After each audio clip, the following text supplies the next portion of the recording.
All right, Jenny. Well, thank you so much for joining up and meeting up and agreeing to chat. It's good to have you on the show. So thanks for doing this. Sure, I'm happy to be here. So I wanted to start. I know we were talking briefly before we started recording about the work that you do, but I would love to learn how one gets involved in hospice care generally. What happened in your life, or what path led you into that field generally, as a career, as a place where you're going to spend a lot of time? I think when you're in nursing school, you hear very little about hospice care or home care. Everyone talks about facilities, and you have to go work at a hospital to get your skill. And so you kind of get just cattle called into this direction. I had the great fortune to get a job in the ICU because I had been a tech in the ER while I was in nursing school to get some experience. And I got to be a new nurse in the ICU, which is sometimes kind of unusual. That's usually a place for highly skilled people. But I also got a great education. And my temperament, my personality, I wasn't the typical ICU nurse. Usually ICU nurses are very focused and fixated on the chemicals and the numbers and the machines. I found I had a great strength in the softer side of things, and that those things were important. I could do them. I was a good nurse, but people would always call for help from me when someone was passing. And I kept this kit in my locker way back when I worked in the ICU of a CD player with music and hand lotions that I could rub on people's hands. And I really enjoyed making a person presentable and ready for their family to say goodbye. I thought it was so important for the family. And so I kind of got into this niche, and as the years went by, I started not being resentful, but disliking my 12-hour shifts in the hospital where everyone's on a ventilator, nobody's talking. It's a lot of people are at their end of life, and I wondered why. Why are they here? First of all, this is a terrible place to die. But also, how did they get in such bad shape? So I answered it. This was when Craigslist was big. I answered a Craigslist ad for kind of a part-time hustle in home care, doing home health and hospice. And I loved it. So very soon after, I traded my full-time for my part-time. And then I kept my part-time job working some weekend shifts, and I wanted to stay involved in critical care and how important it was. But as the years have gone on, hospice is such a beautiful place to be. And you have to have those skills. So I'm a manager. I lead a team of all different disciplines of people. And I tell them all the time, and at the interview phase, you have to have fantastic skills, but you won't use them every day. You know, when you need them, you have to be able to start an IV or deal with a person whose veins have collapsed and they're dehydrated and they're at the end of their life. Like, you have to be able to have the skills and the resources. But sometimes you'll spend your entire day helping a family deal with where someone's going to live when that person dies, or helping a family figure out how they're going to get someone here from Ohio to say their goodbyes. And we need a priest that speaks Vietnamese. Who do I know that I can call? You know, a lot of our days are spent figuring out the end of this beautiful story. And what I tell people that I'm really passionate about is that you only get once for this, right? You only get once for the people that are here. The person that has passed, they're dead and gone. They're done using their body. They're no longer here. But for the people that are here, that was the one time they lost their mom.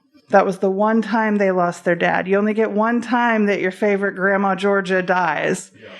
And so, you know, there's no redos, and we have to do it right. So, sorry, I went off on a excited tangent.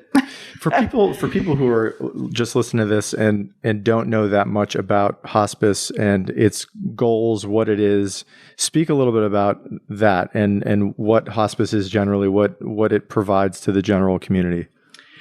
Well, that is a huge problem in this country. The statistics show us that we have done a terrible job connecting the dots of the people that need it, connecting it to the resources in a timely way. The hospice benefit is paid for 100% by Medicare, Medicaid, and most commercial insurances. This is available to everyone with a diagnosis that would be reasonable to be terminal within 6 months. So the worry is, there's all these people out there getting these resources for too long. That's really not what happens.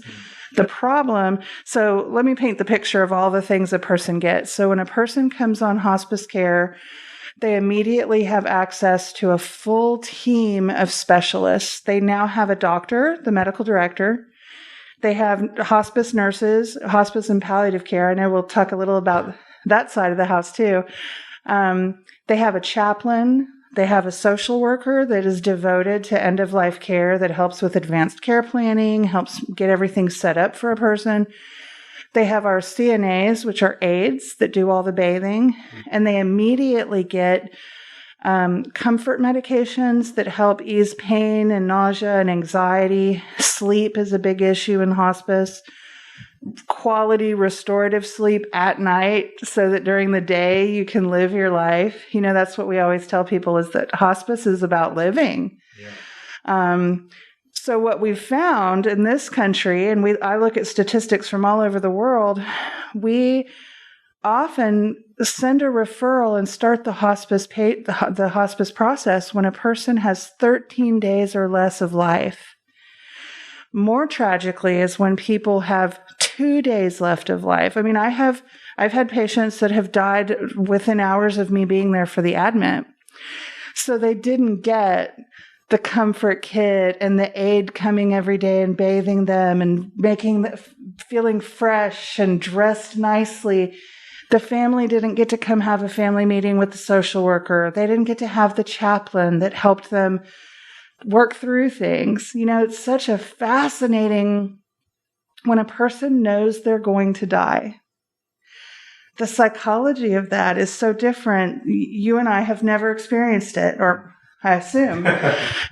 Sometimes people know they're going to die, and then there's a weird twist of fate and they don't. But for the most part, when people are certified for hospice and have a 6 months or less prognosis, they look at things differently. They want to do things differently. They want to, sometimes they want to have fun. They want to enjoy. We talk about quality over quantity, and that there are some ways to prolong your life by a few days that are miserable. Yeah. But we also know, and I don't know how journalistic you are, if you're into these statistics, but statistically, people actually live longer on hospice, contrary to what people would think. But if you are clean, pain-free, awake, alert, your wife is feeling good and her stress is reduced, your family unit is cared for, you don't have to worry about those things. I mean, even down to the operational pieces, you think about living in your home. I don't know how often you have to go to Walgreens every month, but the caregiver burden, we work so much on caregiver burden and caregiver fatigue. We take away people having to go pick up prescriptions. We get everything delivered. We take away the burden of who's paying for wipes and incontinence briefs. We take care of all that. We deliver it to the home. Some families are already crying by the time I'm explaining this hospice benefit, because the siblings have been fighting over whose turn it is to buy Depends, or who's going to pick up the medicines, or they've been chinching on how much they're giving of medications to make them last longer. So it's statistically, people live longer. People have the quality, We work really hard on things that nurses and that caregivers and doctors in other specialty fields don't always think about. In the hospital, it's nothing to take your labs at 3 a.m. and the lights are on all the time and you hear it. That has its own set of problems. The first thing we do in hospice is we try to get you on a schedule where the rest of the family's awake when you're awake, because we want you to have conversations. We want you to have food. We want you to break bread with the people that you love. So we try to get you to sleep at night and be really awake during the day. We try to have the lights on and have visitors and have meaningful moments. Let's plan a vacation. Let's plan people to come. But back to my initial point is that the problem we have is reaching people before it is the absolute end of your life. Because the tragedy in this business is when someone passes and they didn't get to use all the resources. Yeah. They didn't get to have all of those things. One nurse came and then the truck was on its way with the supplies and then you died. That's not a great use of the Medicare benefit. That's not what this is designed to do. I mean, this is extremely useful and important information. And that this was also completely news to me that these kind of resources were available this far in advance from people actually passing. I would be curious just to get your take on one. Is it? I think you already answered this, but is it truly the case if you are on Medicare or if you have private insurance, the 6-month cutoff really is what qualifies you, and that's throughout the entire country, I assume. It is, and it is the legal language in the conditions of participation. Those are the rules we follow under the Medicare and Medicaid guidance. Is that it has to be reasonable. So I have a lady that's lived 2 years on service, and every month I high five her, and we've celebrated birthdays together. Wow. She has a qualifying diagnosis. She meets criteria. The onus is on us as skilled clinicians to attest. And there is an attestation statement that our doctor has to sign. She has to be seen by a higher level care provider every 60 days to make sure that we still have clinical documentation. And occasionally a person graduates from hospice. If they plateau and they're doing too well, which is funny because sometimes the reason they're doing so well is because they have someone bathing them every day, getting them dressed. So many things we worry about are with skin and infections. Our philosophy is that a person with lung cancer should never die from a bed sore, or the flu or strep, or, that people should die from their terminal diagnosis. So we do an attestation. We have clinical criteria that we have to meet. But most people, that's 4, 5, 6 months is accurate. But some people graduate, and we all hospice nurses have stories of someone that got better. They got so much better they didn't qualify anymore, and then they met up with them again 5 years later. And all of us have that. We call them a mascot, someone that's been on for 2 years, that continues to have some decline and some weight loss and more medications, and they need the help. But a lot of people do better when they have all of these services, when the stress is taken off the family, when the spouse is happy and feeling taken care of, and also when pain is relieved. There's so much out there about the terrible effects of pain and how hard pain is on your cardiovascular system and your psyche. So being in this world for so long, I've seen the different changes in the cultural attitudes. And back in the day when pain-free often meant sedated, and that was good. They were sedated, they were pain-free. Now, I don't know how much you know about this culture, but we talk about microdosing. Sure. And using the smallest possible amounts of pharmaceuticals to take away the symptom, but still allow you to be alert and awake. And we have so many more things available now than we did 15 years ago to help people I don't have anyone on service that's drooling. I mean, everyone on service is we're adjusting ways to help them to sleep, to keep them, end of life can often have a lot of anxiety and restlessness. There are some really unpleasant effects of end of life that we're able to help deal with excessive secretions and liquids, and it might be more than you wanted to talk about, but we're able to kind of mitigate those things and help people really be with it as long as they possibly can. Yeah. And I know, just in speaking with you briefly, that it's astonishing that this information and the services that you and people who do the work that you do, that it's not more widely known. What's available. What in your experience, why is that? Why is it less widespread, widely known than one would think, given how incredible some of these services sound? Well, I think there's my grand opinion, and there's two. One is cultural attitudes about death. Yeah.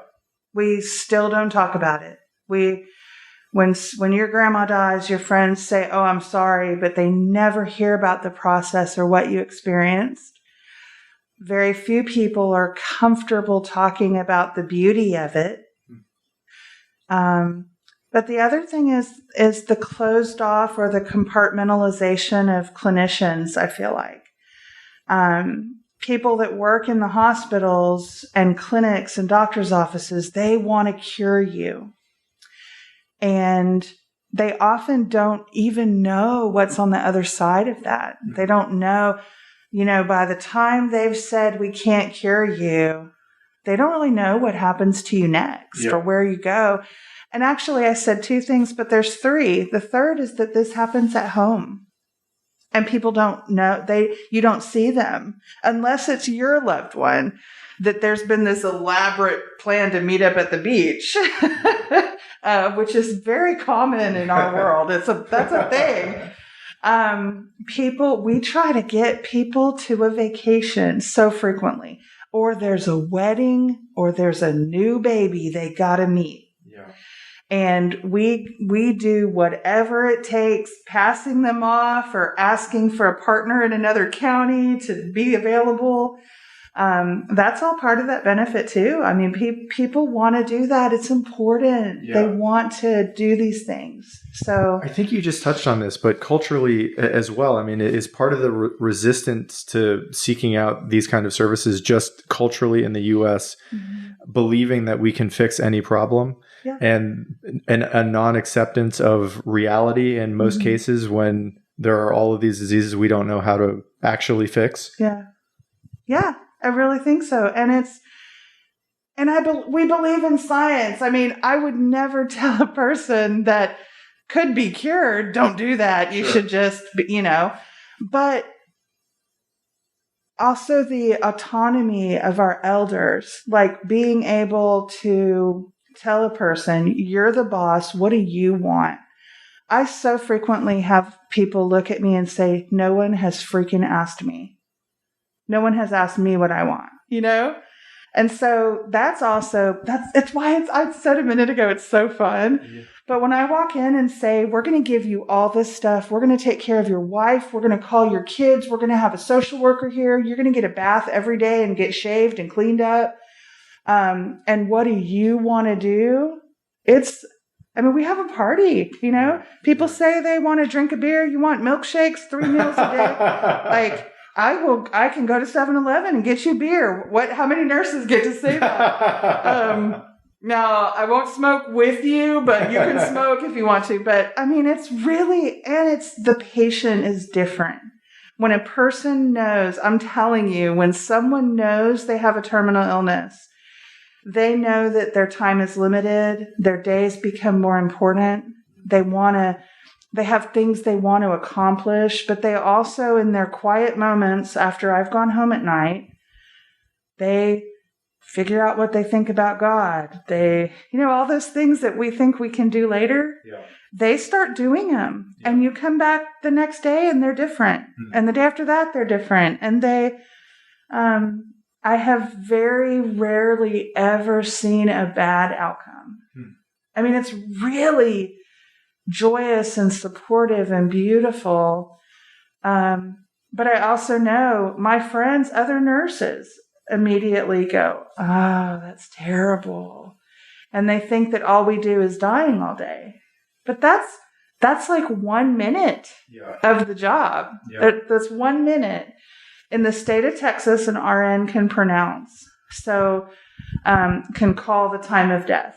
So that happens at home, which is different than what people see on TV, where like the medical examiner comes and the cops come and all of that. If you are a known hospice patient, if a doctor has signed that attestation statement that says that you have a terminal illness and you're being cared for, all of that is taken care of. The nurse comes to the home and pronounces. The nurse calls the funeral home for you, and all this has been set up in advance. It's a very supportive, helpful process. Everyone knows what's going on. And the last thing that I don't think anyone knows about is bereavement.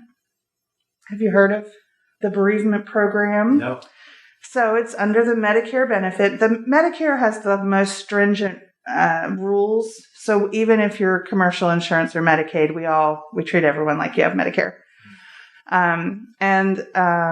The Medicare requirement is that a hospice company provides bereavement and support and grief support for 13 months after. See, nobody knows that. So what that means is that someone from our team, someone that was close to the family, attends every service. We have someone at every service that personally knew the family. Then we start a bereavement and a coping plan that is driven by our chaplain, our social worker, and our nurse, work together with the family. And whoever the family is, for some people that's best friends, for some people that's their community where they live. That's another thing. The hospice benefit is elected wherever you call home. Sometimes that gets rough when it's under a bridge. But wherever you call home, if you live in an assisted living facility, if you live in a shed behind your grandkids, we then provide bereavement support to whoever is considered your family. So for most people, that's kids and grandkids. But quite frequently, it's an ex-wife that has continued to take care of you and love you. Yeah. You know that story about we were terrible husbands and wives, but we're great friends. You know, people are very surprised how often that happens. Someone that's been there your whole life takes care of you at the end, but also beautiful, beautiful groups of best friends that take turns caring, and they fly in, and they have these complex care calendars that we help them to write, where that's really beautiful. So the bereavement, those people that are your family, there are specific timelines that we reach out to them and have literature. We send books, we call, pre-COVID, we offered lots of support groups. Now a lot of those are online, and it's a lot tougher. Doing hospice during COVID is like everything else during COVID. It's more difficult. But we then celebrate any anniversaries, birthdays. Then we do a celebration of the 1 year since the passing. And then at the 13-month mark, we sign off. Wow. That's incredible. This, not to put words in your mouth, but this seems like a calling for you. Yes. That it's deep. It's a vocation. And I would be curious in knowing, in your experience working in this world, what if somebody's listening to this and they feel drawn to this line of work, what in your experience makes someone excellent in this field? What kind of personality qualities, what have you noticed in people who have your position that make them suited to the position? I think they have to have the combo of the ability to think quickly under pressure, but also the compassion and the empathy to sit and hold someone's hand. The people that I've seen that have been unsuccessful in this business have been people that maybe were very, very nice people, but they just wanted to check the boxes. And this job takes some experience and some maturity, the ability to know when to fight for something and when to just say that sucks. Yeah. You know? Yeah. And the quick thinking to stick with it when there's something we can do. I mean, sometimes a person's wish is so simple. You know, they live in a dark, gloomy trailer and they want to see the sunset, but the hospital bed can't get through the front door of the trailer. And so we have to get the fire department involved and we have to pull in a favor, and maybe they can't come right at a certain time because it has to be when they're not out on a call. So you spend the afternoon hanging out, waiting for the fire guys to come, you know. Yeah. We do have a great flexibility in this job. We have the ups and downs, like most jobs, of how we're being really busy sometimes and not as busy other times. But I think that the know when to call it, the know when to say, I'm so sorry, that's a terrible, you know, when all they want is to see their daughter and the daughter says no. Yeah. Sometimes, I mean, I can't abduct her. I can't go snatch her. Yeah. She said no. What if we wrote her a letter? Or what if we did a recording that she could listen to? Because that's her boundary. Yeah. She said no. But what if we found a way that when she was ready, it would be there? You know, things like that. Sure. Yeah. You've used words that I don't think most people would associate with the line of work that you do. I think you've used the word joyful and beautiful to describe the work. It is. Talk me through that. What about the work that you see makes you feel that way? Because the patient is different. They know the sheer fact. Okay, so this is something I tell my team. The fact, if a nurse called me up or called you at home and said, I'm a hospice nurse, I'd like to come over to see you at 2:00. You would say, I don't need a hospice nurse. Thank you very much.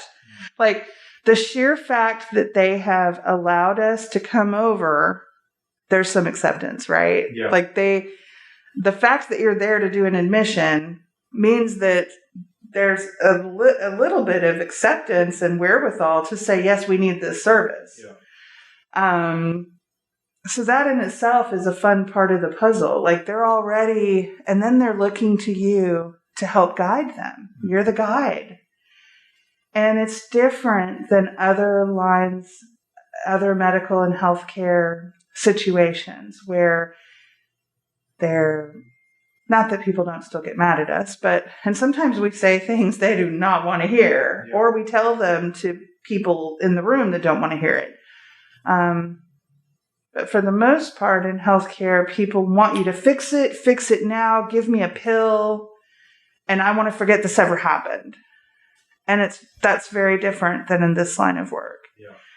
But it really, the things we get to do and the way the benefit is structured. So I know we talk so much about affordable healthcare and having healthcare available to everyone. That's another way this is very different. This is one of the few pieces of healthcare that are very generous. And there's a reason for it. Like, it's not just that our government is so generous. It's that the cost of this is so considerably less than having you in a facility to die. You don't need to be in the ICU to die. Yeah. So there's a very generous benefit that pays for supplies, adapting equipment. You know, if you need a shower chair, if you need a wheelchair, if you need a hospital bed, boom, 100% taken care of. Medications that are really difficult for people to get if they don't have a terminal illness become available and are delivered to your door. So It's very different. Medicare and Medicaid pay 100% for these services because it keeps people out of the hospital. It gives them some dignity. It allows them to die where they want to die. And I don't mean to be negative about, some people want to die in the hospital with the call button, some families do better in that situation. But if a person wants to be at home, there's no reason they can't be. Yeah. I mean, we can do anything they could do for you in the hospital, we can do for you at home. As long as we're not attempting to cure you. Yeah. I think you're right that people and families that are involved in hospice generally, there must have been a level of acceptance by probably most, if not everyone involved, about what is coming. And I can certainly imagine that there would be a change in mentality among everyone involved when there is just an acceptance of what's likely coming or what is coming in short order. What you alluded to this a little bit ago, that you notice changes in the patients who are in that 6-month window. What do you, if there is anything that's consistent about the changes that you notice in people who have accepted what's coming for them? What do you see? What do you notice about those people? Honesty.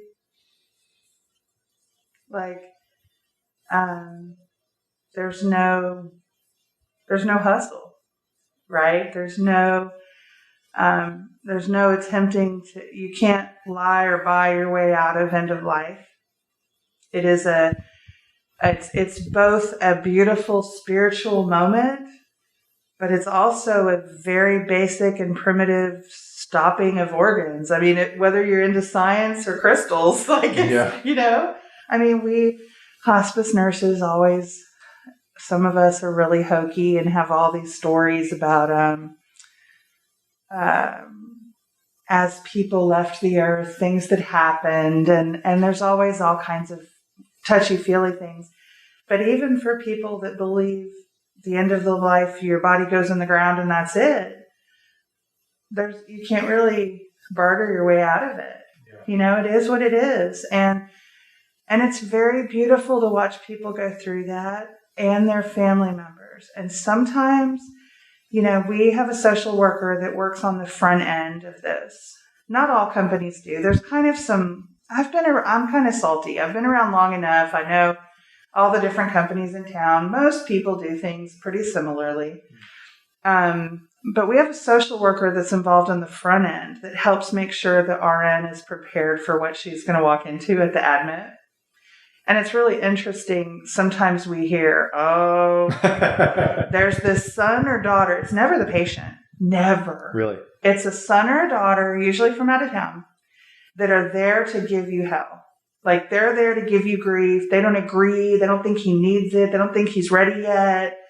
They always have all of their list of proof of why they don't think hospice is appropriate. And it's the word. It's the word hospice. Nobody wants to say it.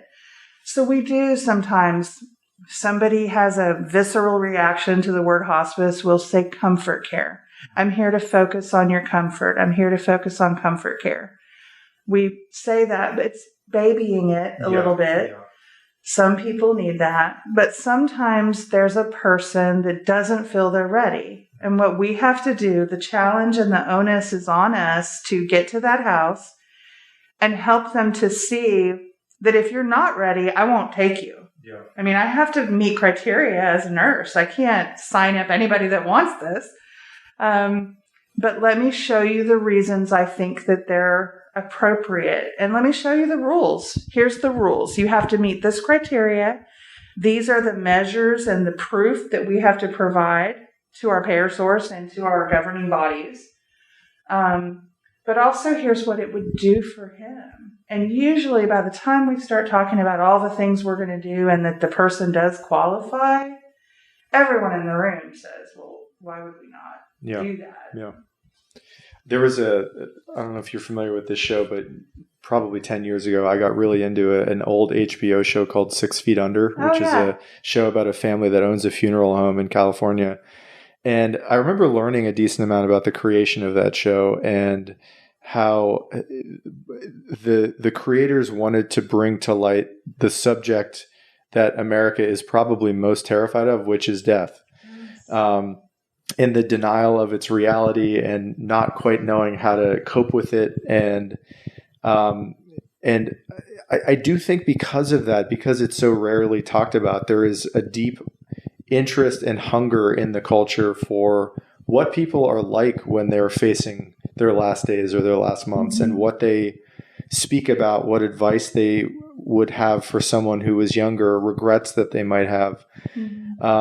As a very broad question or just topic for you, if any of that resonates, what do you tend to what have you experienced in relation to that when people are, and you were just mentioning about the child from out of town that gives you guys hell. I have to think that part of the reason why oftentimes those people are the way that they are is that they're panicking. Yeah, it's fair. And they're afraid. Maybe they had things that they wish they would have said to their parent years before and they never did. And so you're the one giving them the reality of time is very short now. But it's not too late. Exactly. Yeah, there is some let's time. Let's do it. Right. Let's get some calories and some sugar into him. Let's get some fluids into him. Let's get it. We don't push those things, but to make a person feel good enough to spend the day together. Yeah. And say the things you want to say and do the things you want to do. We can do that. We can make it happen. Honestly, I feel like I'm giving you so much cheese ball here. The more I talk about it, the cheesier I feel like I can really go down that. But there is so much love. I mean, and I've seen thousands of people die in the ICU and at home. And at home, I have very rarely seen a person hung up on what they did wrong, or talking about the mistakes or the regrets. Maybe in the beginning. Yeah. Maybe when they're working through it, that's one of the first things they do is make a list of all the things they screwed up, right? But towards the end, there's so much love. They want to tell people they're proud of them. They want to tell people what they'd meant to them and what they did for them. They know that their days are numbered. And sometimes they worry for them. Sometimes we have to help a family come around to telling mom or dad that they're going to be okay. It's a very real thing that some people will not go when they need to go because they need permission. All those self-help books in that section of Barnes & Noble, they are all true. Some people need permission, or they worry that people won't be okay. But there are moments of lucidity. People that have had Alzheimer's for 10 years have that day where they remember people's names. Yes. I'm telling you, yes. Wow. Most people, we call it the rally. It's a normal phenomenon. Usually a few days before death, we'll have a really great day. And they'll talk and they'll have energy and they'll expend this energy and there'll be a great moment. And then they might not wake up again. Yeah. We have some really specific clinical indicators that tell us when a person is usually within 3 days of death. That's another thing is in hospice, clinicians don't sugarcoat. We tell you. Yeah. And we don't have crystal balls. I can't ever tell exactly, but we tell people, here's what I see. Yeah. Here's what I'm looking for, and here's where we're at. And evidence would tell me that this is probably going to go down this weekend. Yeah. We have to be really careful with the language that we use because some people will feel like we didn't tell them or they didn't hear it. So sometimes we have to use the words that people don't want to hear. We have to say death, died, you know. But back to your question about what do we see the most of? I I've seen some people deal with difficult trauma. Obviously, we deal with all kinds of people that some have some real angst and pain at their end of life. But most people have so much love. And it's fun and it's beautiful. It really is. Yeah. It's not at all what people expect, but that goes back to the fear and that we do this behind closed doors. And I'm telling you, I want to challenge you, my new friend. The next time you're at a party or you're hanging out with friends or you're at brunch and someone says, oh, my so-and-so was on hospice, or oh, my father-in-law was on hospice, ask them what they saw. Because usually people just say, oh, they died, I'm sorry. And that's the end of it. Yeah. People don't ever say, oh, yeah, all these people came in and they helped us so much and we felt ready, we felt taken care of, we felt nurtured. Yeah. It's funny because I feel like there is this general impression here in America that people fight like hell at the end of their life and they're not ready to go and are fighting death with everything they have. From what you're saying, it doesn't sound like that is necessarily your experience. It's not at all. Yeah. I've seen people have some terrible clinical experiences,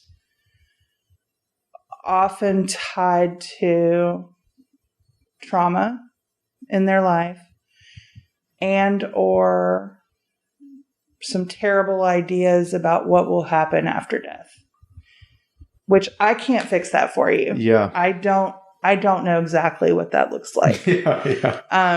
But the people that, the teeth gnashing and the yelling and the screaming and it is so minusculely happening. And it's usually with long psychiatric history or abuse history.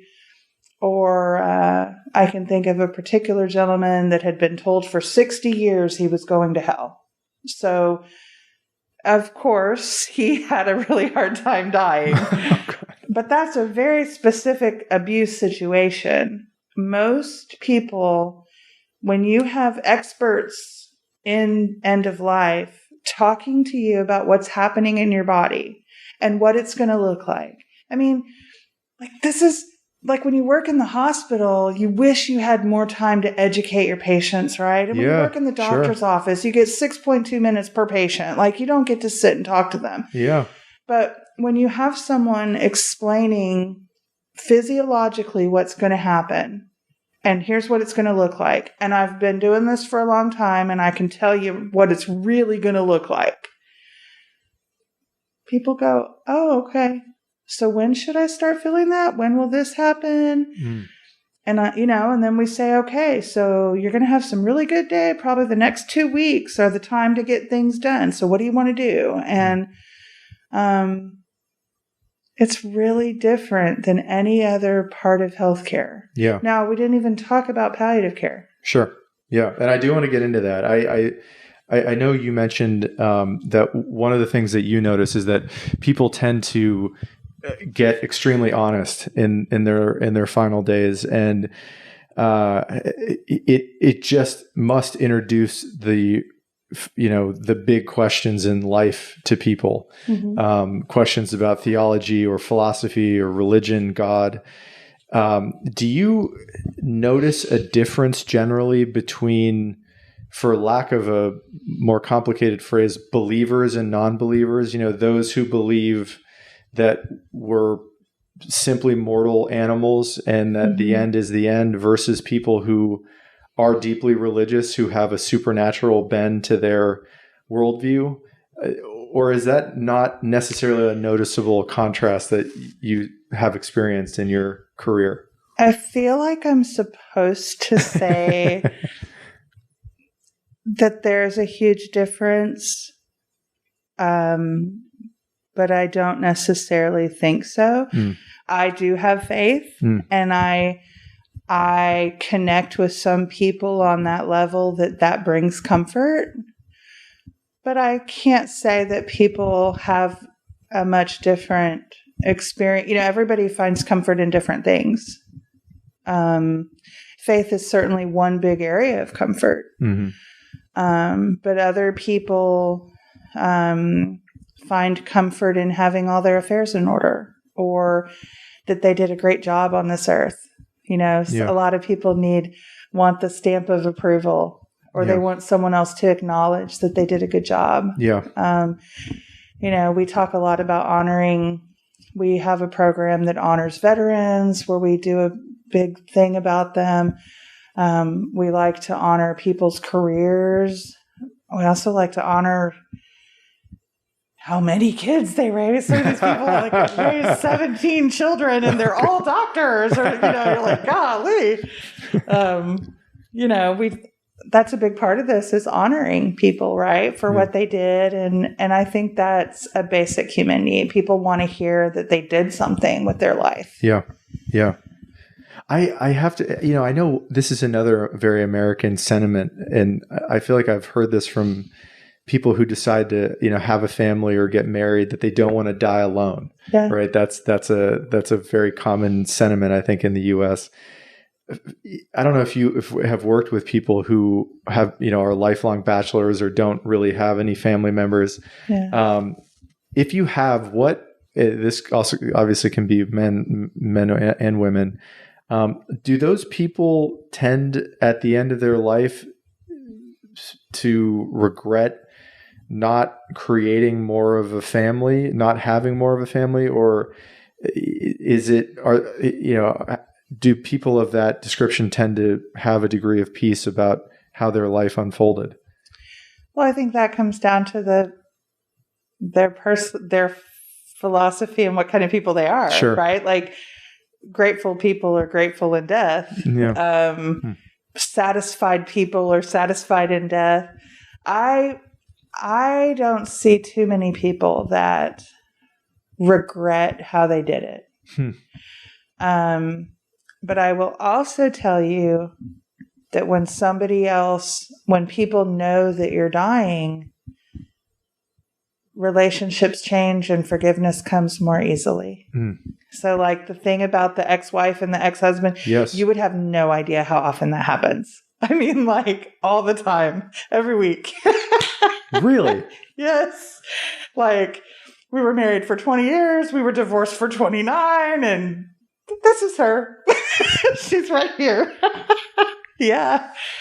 Or they start off on hospice and then they're notifying people, so they got this terminal diagnosis, often at an oncologist or a neurologist, and that the referral got sent to us. Right about the time that we're showing up to start the process, they're notifying their people, right? Sure. I have terminal cancer, or I have a terrible whatever. So sometimes we're in the middle of our visits, and as the story evolves, and the long lost love, and this is romanticizing it, but I love that. The long lost love shows up with their bags packed. They quit their job. They're going to be here till the end. Or the daughter that they haven't spoken. And then it just becomes so trivial. Then they laugh together and they tell us, yeah, we didn't talk for 12 years because we're idiots. Yeah, I'm telling you the honesty. And it's so cool. Wow. Because, we wish we could do that in our lives. Yes. We all have someone we haven't talked to in that long. But that stuff is stripped away. When someone that loves you, they're just mad at you. They weren't expecting you to have a terminal problem. Yeah. So it changes it changes everything. It changes the person, but it changes the people that love them too. And so maybe you thought that guy was a terrible bastard and you don't want anything to do with him until you find out he has 6 months to live. And then that relationship is more important than your job or your dog or your this or your that. And you come.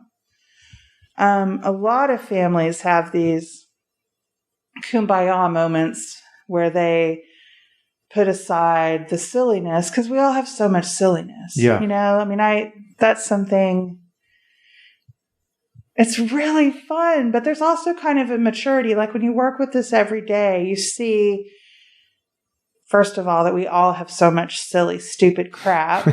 And it doesn't mean that you handle it any better, right? Because you haven't been told you have a terminal diagnosis. Yeah. Even though you see it every day, you still do those silly things. But it is just life-changing. And that's what I'm saying is like for the person who dies, they're not here anymore. They're not going to hurt or be worried or care what's going on. They're not here. But for that daughter or that son, you know, one other thing I really feel strongly about with my patients is when they say, so-and-so has to take care of me. And I ask them to come on the journey with me. Let's reframe that to they get to take care of me. Because for so many middle-aged people or younger people, this is a moment of pride and dignity where they get to say, I did right by my mom or dad, or I took care of them well. So don't take that away from them. Yeah. You know, and sometimes older people are so worried about being a burden that they can't even entertain that someone gets to take care of you and they get to feel good about it. And they get to go the rest of their life knowing they took care of you. It also must be such an amazing amount of help knowing that you and your team are there also to support their mom or dad in those final months. When there are children like that who do want to participate and they do want to do right by their mom or their dad,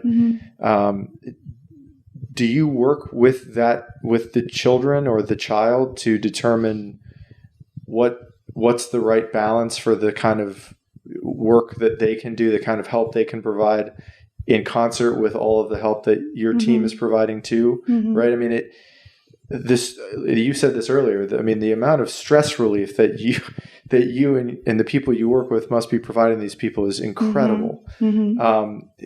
Does that conversation tend to happen with children like the ones we're talking about, where you kind of work together to figure out how they can best help without totally overextending themselves? Yeah, and I think that that's a big part of this interdisciplinary approach that we have, and our whole team has team meetings where we discuss all of our patients. And the aide, you know, the most intimate part of all of this, I'd love to say it's the nurse, but the aide, the CNA that's there to bathe and dress, they're there 3 to 5 times a week. They're there, they're doing the most intimate of tasks, changing adult diapers and cleaning and feeding. They really get to, and, you know, this is happening across Christmas and Thanksgiving. And, you know, they're there on the holidays. They're there when the kids from out of town come in. They're there. So the CNAs get very close with the family, and they're able to kind of give some insight and some input. The nurse is managing the comfort and the pain and the medications and how can we get these goals met.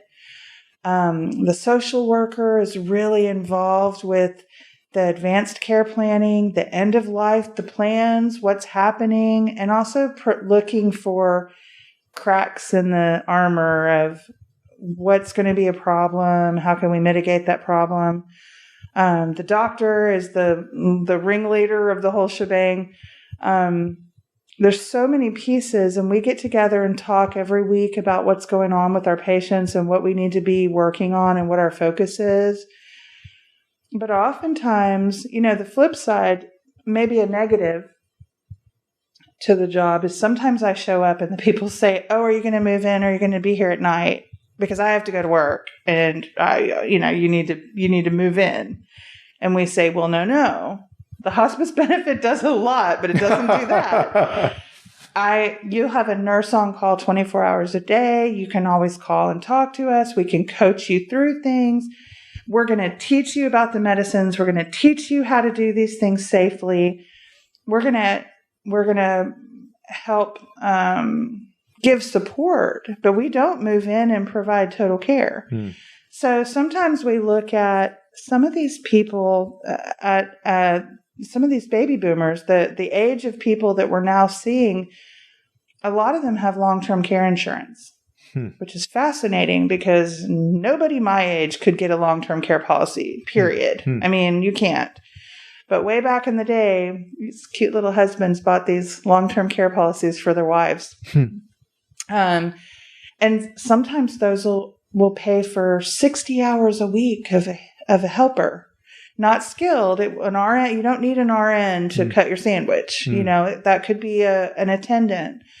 So we work with other companies. The company I work for only does skilled care. We do palliative and we do hospice. But we have partners and friends that we work with that do overnight care or weekend care.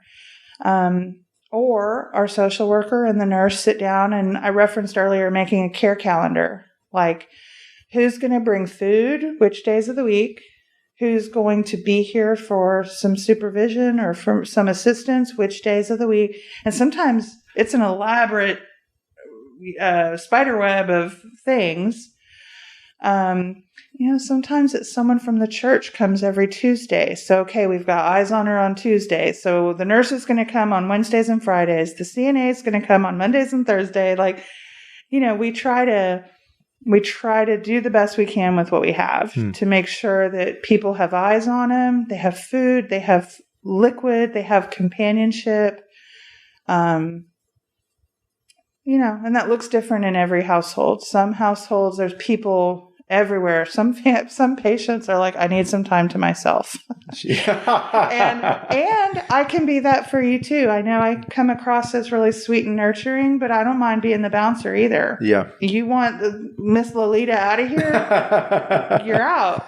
He's the boss, right? Like, that's what I tell my patients. You're the boss. This is your show. Well, but I feel so bad because she wants to come every day. Well, that's where we have the conversation. Does she just feel good about laying eyes on you? Does she think that you don't want to be alone? Or do you want me to tell her to hit the bricks? Because I will tell her that. Yeah. You know? Yeah. I've had a few situations where I felt it was my judgment that, and I try to be really respectful, but there have been times that my opinion was that someone was agitating or creating problems. And, you know, I'm pretty good to openly talk about, why are you doing this? But at the end of the day, I also will say, I think it's time for you to go home. Yeah. So I think this is true in my mind too. I mean, I do link, or I guess prior to this conversation have linked hospice and palliative care, but they really are two very different things. They really are. And maybe just to start this transition into the palliative care component of the work that you guys do, what is the difference technically between those two statements, and in practice, what's the difference? Well, and I think so the idea of palliative care is kind of a new idea. If you look at Medicare and Medicaid and the healthcare industry, market-wide, it's a generally new idea. And payer sources for those services have been kind of up in the air. And what people call palliative care, it hasn't been clearly defined in the marketplace. So the idea, though, is that hospice has a set criteria of a 6-month terminal diagnosis, palliative, and then focus on care and comfort, quality over quantity. Palliative care is the idea that you can have your symptoms managed even if you're continuing to try to find curative treatment. So if you think of someone that's still doing radiation or chemotherapy, they don't qualify for hospice. They're still pursuing something curative. But there are a lot of side effects and symptoms associated with radiation and chemotherapy So having a palliative team in place will help manage those symptoms and take some of the stress off the family. It's not as clear. It's not as linear as a hospice having a terminal diagnosis, because you don't need that for palliative care. You need to have a debilitating illness. And usually just market standard, the line is drawn at whether or not you're doing something curative, really. But there are a couple of different ways to do that. So some of it just comes down to a business plan. Who works under what business plan? Aspen Hospice and Palliative Care, the company I work for, our business model and our focus is hospice care. We have a palliative side of the house that is under the home health benefit, that we will take people that are in their final stages of a curative treatment, with the idea that our focus is hospice, but they don't qualify. Yeah. So there are a few companies in town that are more doctor's offices that do like visiting physician services that have a palliative program. And that's where the care team comes to you at home. And sometimes that's similar to what we do with under home health. It's like a regular home health patient where you have, and the one of the big perks of working for a company that does both is that you could continue on the same care team. So the CNA, the nurse, those people, you would have the same people. Now companies usually that do that, the most successful companies usually have something they do and do it well. You know, like you have your focus. Yeah. So we don't go out and market palliative care, but when we have people referred that don't meet the criteria or that are still doing some treatment, we'll take them on services in hopes of, and I do hope that they'll graduate. I hope that with the nurse and having a nurse on call and having support and having help for the family, that you're going to beat it. And that's fantastic. Yeah. But that's and in Austin is really doing some amazing things right now. And I have friends in some of the big hospice companies in California too. California really's got the finger on the pulse of palliative care. They're doing a great job referring.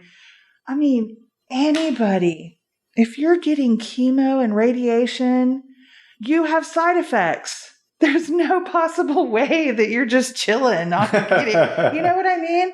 So having a team that is dedicated and focused, I wish that everyone could see this as the specialty that it is. You know, if you have an oncologist and a nephrologist and a pulmonologist, you need a palliative care team too, because that's what they're good at. They're good at managing the symptoms and keeping the drug regimen simple and managing your symptoms without overloading your spouse or your loved ones that are having to keep up with all of this. You know, sometimes it comes down to, palliative care. One of my favorite things about palliative care is put people on a medicine planner, one of those meta planners, and have the nurse come fill it once a week. Yeah. Nobody has to look up the times and the doses. We're not going to turn your loved ones into pharmacists. They don't need to know everything about the medicines. They need to know what to take, what to watch for, what to let the nurse know if you see. But let's cut down on some of the work. Yeah.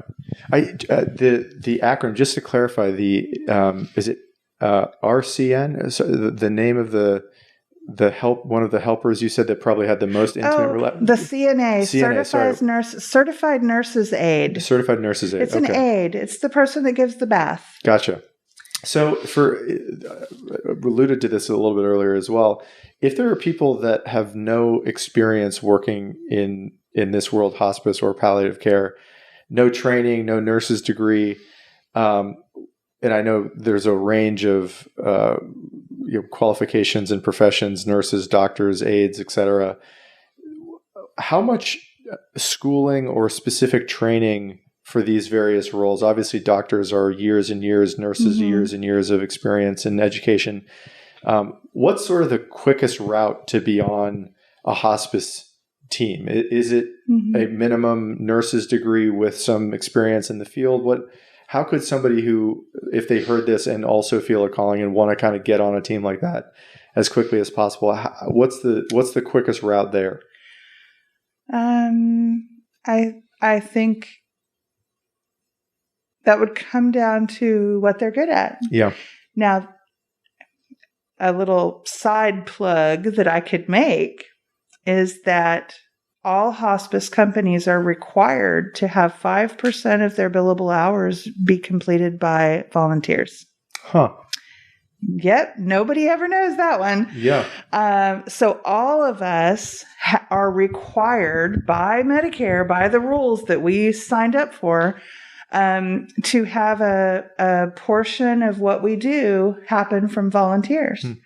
And so I think the quickest way to get into it is to be a volunteer. So we have, and every place in town, if you talk to directors of operations at every company in town, everybody has a different way that they're doing this. Truth be told, the volunteer program is what everybody does the worst at, but we do it really well. But some of that's because we're driven by someone that's really excited. You can have volunteers. Volunteers can plant flowers. They can read to people. They can play chess. We have a big volunteer kit. We give each of our volunteers a set of cards, checkers, Uno, chess, and something else. I have several volunteers that read out loud to people that are blind. Wow. And we ask people to volunteer to do twice a month. It's not every week. It's not a huge amount of time. But we also have I have one volunteer that's a construction foreman that has filled potholes in the lane of people's houses because all these visitors are making the pothole get worse. I have several volunteers that are veterans that we send them out to, we call them shoot the shit visits. Because, veterans like to just talk about what ship they were on or whatever. And I can never do that. Yeah. I'm a great nurse. I'm an amazing leader. I love what I do, but I'll never be a veteran. Yeah. I can't do it. So we have a couple of vets. We have a nurse that doesn't work with us as a nurse. He works with us as a volunteer that is willing to be at the bedside of someone that has no one. Now, the construction guy, I've promised him no dying, no crying, right? Like, I would not send him into wailing and, an end of life situation. He's there to play checkers or fill your pothole. Volunteers can do office support. They can come. I have a volunteer that comes every week and puts copy paper in all the copiers and does the shred, and because she wants to help, but she doesn't really want anything to do with end of life. She just wants to serve. Yeah. So that's a great way to connect people that want to help. And every one of our volunteers called me up and said, I don't really know what I could do, but I kind of want to do something. And I've said, I'll find you something. Wow. We'll find you something. You have to go through a 3-hour orientation. You have to get a TB test. We run a background check. But then you tell me what you want to do. Yeah. And during COVID, it's been particularly challenging. We've called off. We still haven't started back up to in-person. But there's lots of things that could be done on behalf. You know what one of the biggest things is? No one ever thinks about this. When we get the hospital bed delivered to the house, there's usually an old mattress that is not in good shape. Yeah. Now, 100% of my patients are incontinent. Let's just say that. So there is this mattress that you couldn't give away. Yeah. That needs to be taken to the dump. Yeah. 2 guys in a truck. They don't have no crying, no dying. Yeah. Go pick up the truck, take it to the dump, or go pick up the mattress. But that's an operational problem. When hospice comes in and orders a hospital bed, where to put it is an issue. Yeah. And getting the old mattress out is an issue. That it's so interesting you're saying that. I'm so glad you are, because this is another piece of information about your line of work. I would have had no idea about that. You said 5% of the overall work. Yeah, but let me tell you, this is an insider secret. Yeah. Most every company I've worked at would just take the hit when they would get surveyed. They would just say, "Oh," because really, running a great hospice and a clinical program, those aren't the same kind of people that are rah-rah cheerleaders, with a weird exception.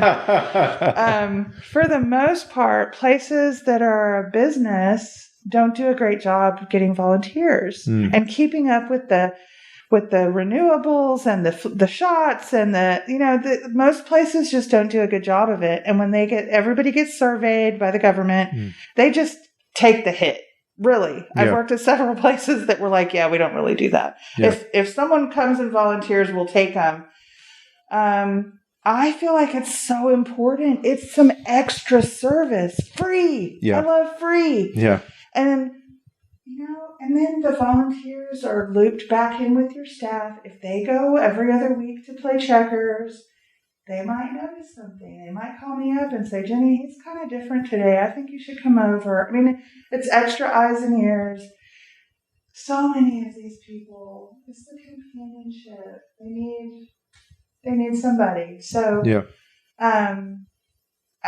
we have a great program, and it's gone really well. I put out an email every week or every other week with ideas. That's the other thing. People want to help. They just don't know what to do. Yeah. People tell me all the time, "Well, I'm not good at anything." And I'll say, "Well, do you mind driving? Could I have you go take supplies out to some people? We've been doing contactless drop where we put a bag on their doorknob and leave it. Yep. Do you like to bake cookies? Can you bake cookies for 5 families? I'll give you their addresses. You go drop them off." Yeah. "Oh yeah, I can make cookie, or I'll go buy some. It's just treats, We do a lot of, during COVID, we've had to up our game with support in the mailbox. Yep. So we'll have volunteers occasionally have their kids paint or draw pictures, or we'll ask a volunteer to write a postcard to every patient so they get mail in the mailbox. Sometimes we write a card to the caregivers, reminding them that we know it's hard and they're doing a good job, or mailing out pamphlets or books, or there's so many things. Yeah. And we have a good time of it, but you got to keep giving them ideas, because a lot of people, I have a volunteer that is an attorney, and she minored in opera singing in college. Opera. I'm not very cultured. I was like, what am I going to do with this? But we found people that loved opera, and she would go and sit with them and bring them on her phone some music that they would listen to together. And she's also one of the ones she had one patient every other Friday. She'd go read Mary Higgins Clark books to her because she was blind. So there's a lot that people can do. And so back to your question of what could a person do?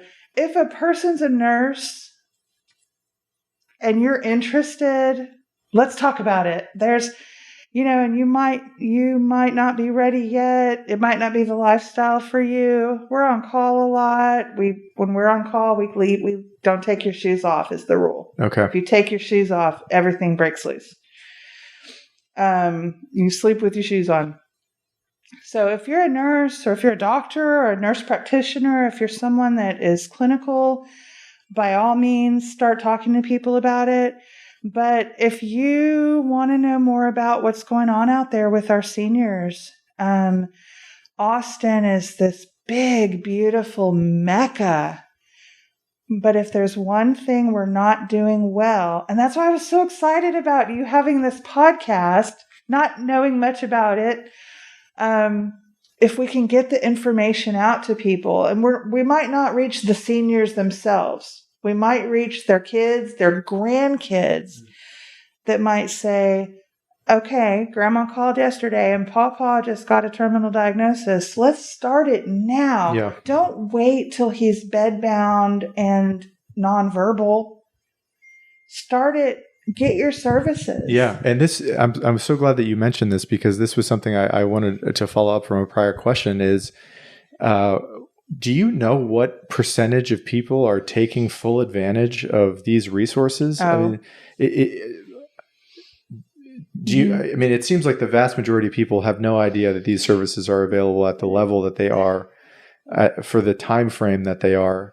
Right. Is it 5% of the population that actually knows this and is taking advantage of it? Do you have any idea what that probably looks like? Yeah, well, and statistics are different whether you look by county or by state or nationwide. Some parts of the country do a better job. But here's what I know. Yes, about 7% of people that qualify for the resources actually get them. We look at what's called LOS, length of stay. Average length of stay, how long people stay on hospice, is often in the 30s to 60 days, which is not 6 months. We also look, I feel very passionate about the breakdown of what people those are that do come on services. And in Austin, Travis County, I service Hayes County, Williamson County, and all the way Comal County. So I look at those counties. But especially with COVID and the weekly CDC blasts, we hear all kinds of things. We are doing a terrible job reaching our Hispanic and African American families. And some of that is cultural. Yep. Some of that has to do with opportunities of resources to begin with and getting a good diagnosis in a timely manner. If people don't have routine health care and don't have maintenance care, then they don't get the scans that tell them they have a problem early enough. Yeah. But also there are some real cultural deficits in reaching those parts of the population. And I don't want to misspeak in any way, but in Austin, what I know to be true is that the African American community is not getting hospice. I mean, and I can give a million reasons why I think that is, but it's a part of the data set that we turn in to the federal government. A lot of these numbers are federal, and we are just not serving Black people in hospice. And my friends and I get together and talk about why we think that is and what we need to do. Is it the way healthcare is presented? Is it the shape and the look of the families? Is it people taking care of their families and not getting outside services? But that's something we need to work on. Yeah. And if nothing else, I mean, just ensuring that at least these communities know that it's available. Yes. Right? And which is maybe the most the society can do at large, is to just let it be known that it is there if people choose to pursue it. And I'm telling you, people have no idea what the benefit gives them. Yeah. I mean, people start crying when I'm there. Like I tell my team, we go in big. We want to have big impact on day one. We come in with a big kit of underpads and briefs and supplies, lotions and wipes. And we come in with this big Santa sack, right? And books and resources. But I want people, from the moment they meet us, they know that we're there to help, right? We're not just there to sign papers and get your insurance card like they're probably thinking. We want to have impact starting day one. But people have no idea. Even the doctor or the clinic that referred them just said, "Oh, I think you're ready for hospice." And it was a moment. It wasn't, "I'm going to have some people come help you." Right. Yeah. And that's what I want the message to be. There are some people that can come help you. Yeah. They're going to get this organized. They're going to take care of your care. They're going to be there. They're going to have all these different people coming to see you. Your wife won't feel alone. You won't feel alone. And we're going to help you do this however you want to do it. If, let's say there is someone, exactly the scenario you just articulated, where they have a grandparent that they know just got a terminal illness and they don't really know where to start. What is the best route? What's the best action they can take to try to investigate and potentially get the services that you're talking about from your team or from other services in town? Well, I would encourage them to do some research. Being internet savvy is sometimes the issue with that. The Medicare.gov website actually has a service called Hospice Compare, where you can compare the satisfaction and the scoring amongst all of the providers. There's 150 hospice providers in Austin right now. Now, a couple of them have 2 people on service, and then there's a couple of giants in town that have hundreds on service. Yeah. But, start to look at review, just like I would tell anybody that I care about doing anything big. Look at reviews, talk to people. I'm a big fan of interviewing people. And sometimes I have coworkers that roll their eyes when we get called because they're interviewing 3 people and they're going to pick. But I never mind that. This is your loved one. I'm a daughter. I'm a granddaughter. I would do the same thing. Pick 3 companies and talk to all 3 of them. See who shows up. See who is authentic. See who is able to help you feel at ease. Yeah. What's a good fit. I never mind that, but so some people are like, oh, they're interviewing. But it's not, if it's not a good fit, it's not a good fit. If they want a certain, if they want something that you can't provide, which in Austin, sometimes language barriers are.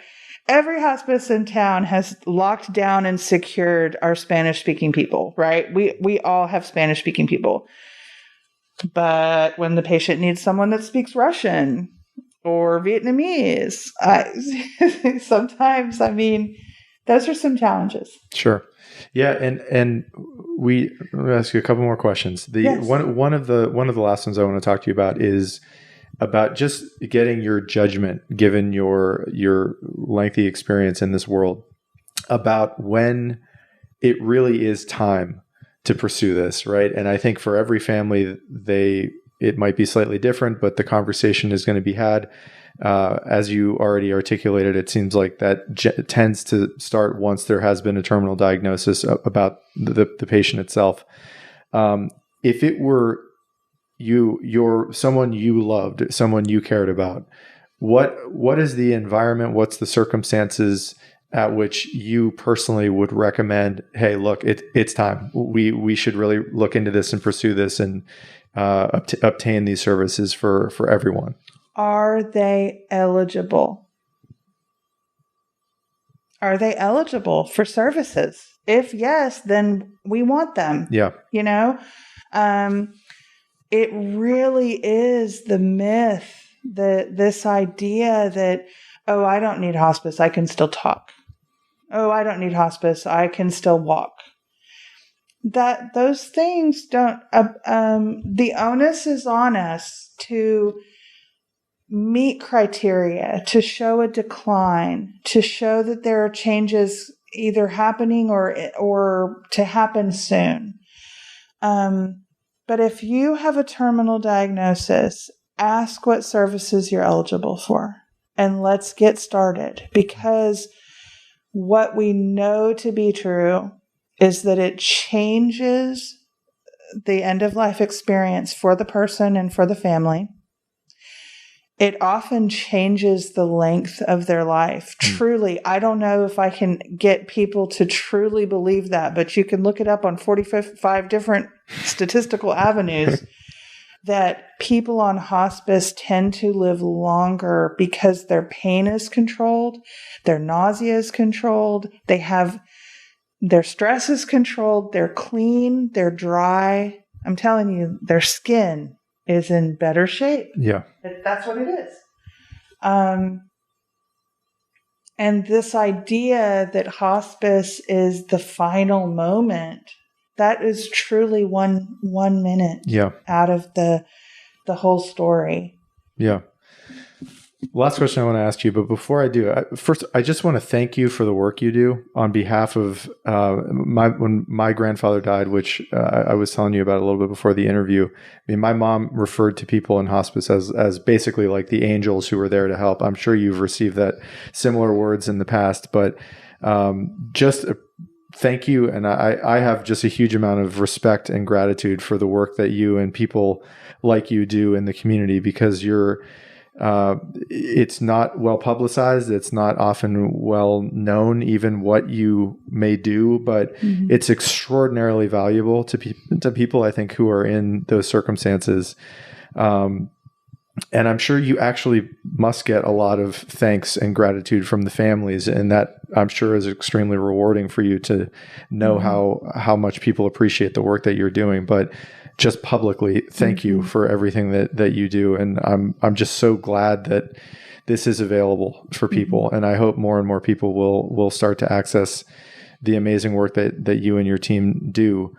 I think you have done such a good job at explaining some misinformation, or just providing an education about, things that I think people largely are ignorant about related to hospice and palliative care in the community, just when it can be accessed, who it's available to in the community. You have such great insight into what is not widely known about the work that you do. And I'm wondering, I know I've been peppering you with questions now for far over an hour.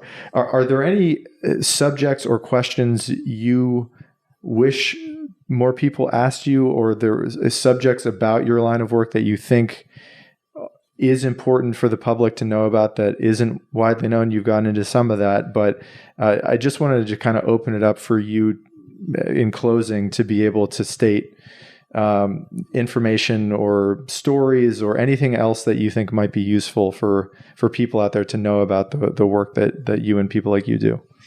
No, I think the people that do it love it. Yeah. And they stay with it. I have mentors that have been in hospice for 30, 40 years that, and I've been very lucky to get to be both a nurse and a bedside nurse, and also be the operational team leader that hires and brings the passion. I have an amazing team of people, and most of us in hospice, the chaplains, the social workers, it's such a niche. And people, when they get into it, they don't go out. Yeah. They really, once you tap into this, it is so beautiful and it's so fun. And anybody in healthcare, the hours are long and you have to be on call. Right? If you work with kids, if you work at the hospital, it doesn't matter where you work. You're going to have long hours and you're going to have to be on call. Yeah. I mean, there's a handful of jobs. You can work at the laser spa and you don't have to be on call. But for the most part, nurses, CNAs, social workers, they work long hours. But the rewards and the feeling like it's fun is really something that's different, and I wish more people knew. And I wish that people would ask that question when they're out to brunch or when they're with their friends and someone says that their grandpa died. I know it seems morbid to say, well, how did he die, or what were the circumstances? But that allows us to share the story besides this one moment of a death certificate. Really, the fact they died is so small compared to, did they have services? Did they get to die where they wanted to? And I don't mean to talk against people dying in the hospital if they want to die in the hospital.